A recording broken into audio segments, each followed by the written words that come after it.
সম্মানিত ভাইরা, আজকের এই মাহফিল প্রাঙ্গণে বসে আমার মনে পড়ে গেল ছোট্ট বাচ্চা সাজিদ যখন কূপের মধ্যে পড়ে গেল। সেই বাচ্চাটি আল্লাহর কাছে কি বলে ডাকাডাকি করছে, হয়তোবা মাকে ডেকেছে, তার বাবাকে ডেকেছে। তার এই কান্নার আর্তনাদ পৃথিবীর কেউ শুনতে পারে নাই। শুনেছেন কে? জোরে বলুন, শুনেছেন কে? আল্লাহ।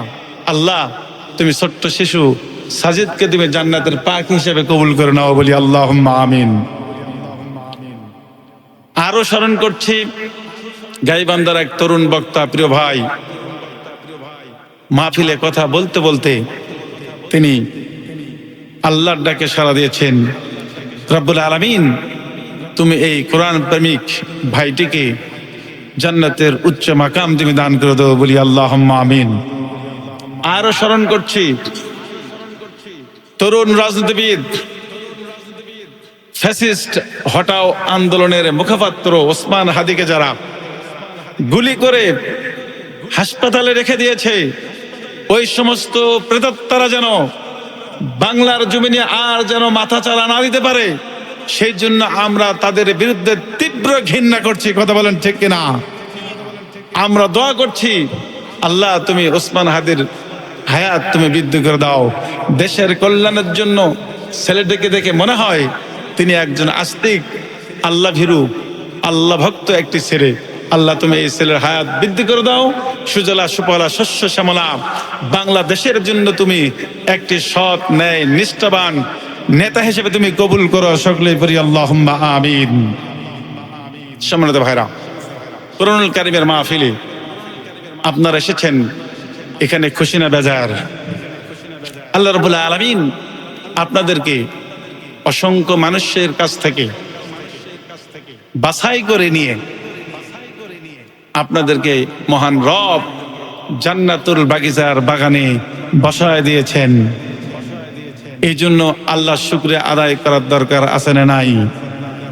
সেই সাথে যারা বাহিরে ঘোরাফেরা করছে তারা কিন্তু আল্লাহ তাআলা তাদেরকে ছাঁটাই করে পৃথিবীর মধ্যে সবচাইতে নিকৃষ্টতম জায়গা বাজারে আল্লাহ তাআলা তাদেরকে ঘুরে বেড়ায় নিচ্ছে। কথা বলেন ঠিক কিনা? তাহলে মুসলমানের এক নম্বর কাজ হলো কোরআনের কাছে আসা। মুসলমানের এক নম্বর কাজ কি? কোরআন শোনা, কোরআন বুঝা, কোরআন মেনে চলা।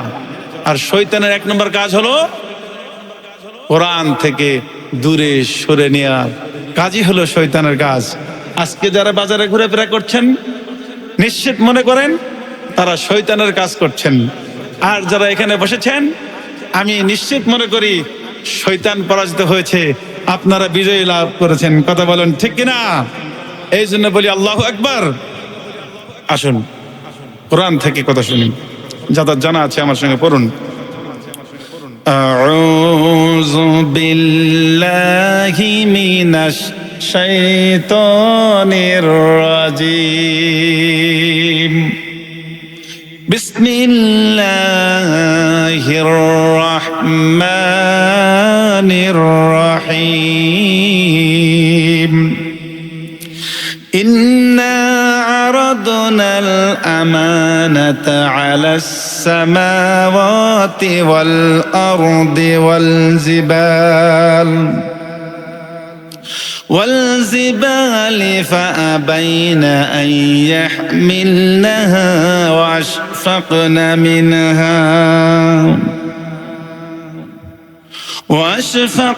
منها وحملها الإنسان إنه كان ظلوما جهولا ليعذب الله المنافقين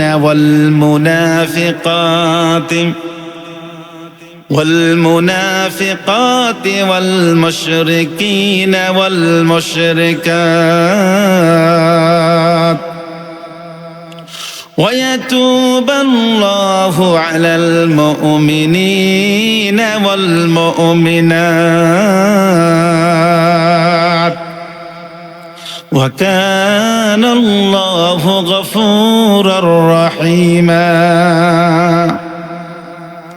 قال النبي صلى الله عليه وسلم لا إيمان لمن لا أمانة له ولا دين لمن لا أحد له وقال أيضا عن أبي هريرة أن النبي صلى الله عليه وسلم قال آيات المنافق ثلاث إذا حدث كذب وإذا وعد أخلف وإذا تؤمن خان সম্মানিত ভাইরা, আমি আপনাদের মাঝে তেলাওয়াত করলাম সূরা আল আহজাবের 72 এবং 73 নম্বর আয়াত।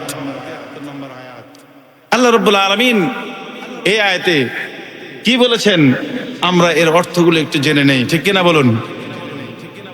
আল্লাহ রাব্বুল আলামিন বললেন, ইন্না আরাদনাল আমানাতা আলাস সামাওয়াতি ওয়াল আরদি ওয়াল জিবাল। আমি আল্লাহ রাব্বুল আলামিন অবশ্যই আমি এই কোরআনের এই আমানত আসমান সমূহ, পৃথিবী এবং পর্বতমালার সামনে পেশ করেছিলাম। জোরে বলুন, কিসের আমানত? কথা বলতে হবে, কিসের আমানত? কোরআনুল কারীমের আমানত আল্লাহ রাব্বুল আলামিন 1 নম্বর দিয়েছিল কাকে? আসমানকে। 2 নম্বর এই পৃথিবীকে। 3 নম্বর হচ্ছে পাহাড় পর্বতমালাকে আল্লাহ রাব্বুল আলামিন এটা দিয়েছিলেন। তারপরে কি হলো? ফাবাইনা ইয়াহমিলনাহা, তারা এটা বহন করতে অস্বীকৃতি জ্ঞাপন করলো। ওয়া আশফাকনা মিনহা, তারা ভয় পেল। তারপরে কি হলো? ওয়া হামালাহাল ইনসান, অবশেষে মানুষ তা বহন করার দায়িত্ব নিয়ে নিল। চিৎকার করে বলুন আল্লাহু আকবার। তারপরে আল্লাহ তাআলা কি বললেন? এই দায়িত্বভার আমি রব তোমাদেরকে দিলাম, তুমি যদি পুঙ্খানুপুঙ্খরূপে পালন করতে না পারো, ইন্নাহু কানা যালুমান জাহুলা। আল্লাহ তাআলা জানাই দিলেন, নিঃসন্দেহ সেই মানুষ একান্ত জালেম এবং এই আমানত বহন করার গুরুদায়িত্ব সম্পর্কে একেবারেই অজ্ঞ। আপনারা কি কোরআনের এই দায়িত্ব পালন করতে চান কি চান না? জোরে বলুন, এই কোরআনের দায়িত্ব পালন করতে চান কি চান না?